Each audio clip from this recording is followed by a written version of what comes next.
But I would like to take you guys Yes. way back, Thank you. way Yes. back. And then I start from, I was born in 1980 on the border of Iran and Iraq. 6 months later, basically a year before that, the revolution, Iran revolution happened, and the Shah of Iran left, and the Islamic, basically government took over.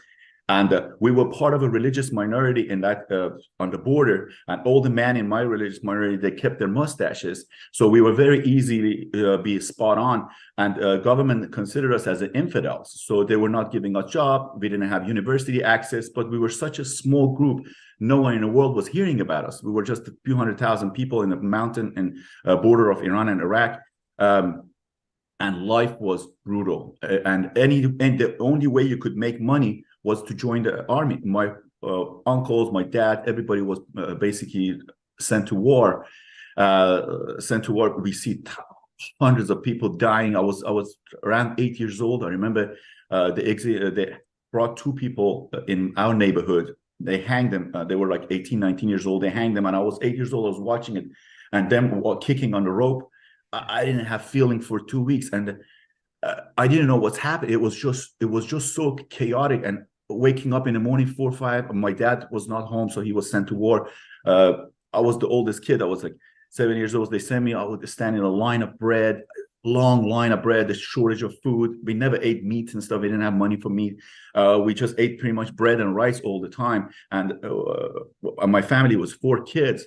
And as I said, I was the oldest one, being 8 years old, going there. And I was in that region, I was very white skinned compared to the other kids, and I had a green eye, so I was getting bullied every day. I was a very skinny kid. So life was brutal and painful. So we were going through that, and you talk about this musical instrument, and a lot of because the government was not hiring us, so my dad's uncle, he knew how to make musical instrument, which was played kind of like a spiritual thing people play. And we start making these, but music was illegal. Bodybuilding was illegal. Boxing was illegal. Bodybuilding was illegal? Absolutely. Beginning of the revolution happened because it was American. Anything American was considered as a propaganda. So even the boxing did not have federation. Bodybuilding Bodybuilding is an American thing? Yeah, absolutely. Bodybuilding, because you're paying attention to your physical, and you were not allowed to show your skin. In Iran, no woman is allowed to show their skin, or even men at that time, especially at the beginning of revolution, men were not even allowed to wear short sleeves. So everything was, and everyone, it's unimaginable for you Americans, for American to even imagine it. Already, only this deep into your story, I am already, and I hope everyone else is with me on this, feeling unbelievable appreciation for how beautiful my life is right now. Absolutely. That's why I love to share my story, mostly because I want people to kind of reevaluate. Some people, they make, I have a lot of people at the gym, they come and talk to me, they talk about the problem.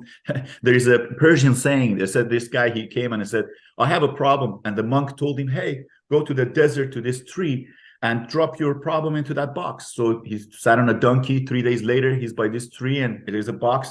He wants to put the problem inside, and he says, before you put yours, read 3. So he pick up 3 and read them, and he tear his own one because his is nothing compared to the others.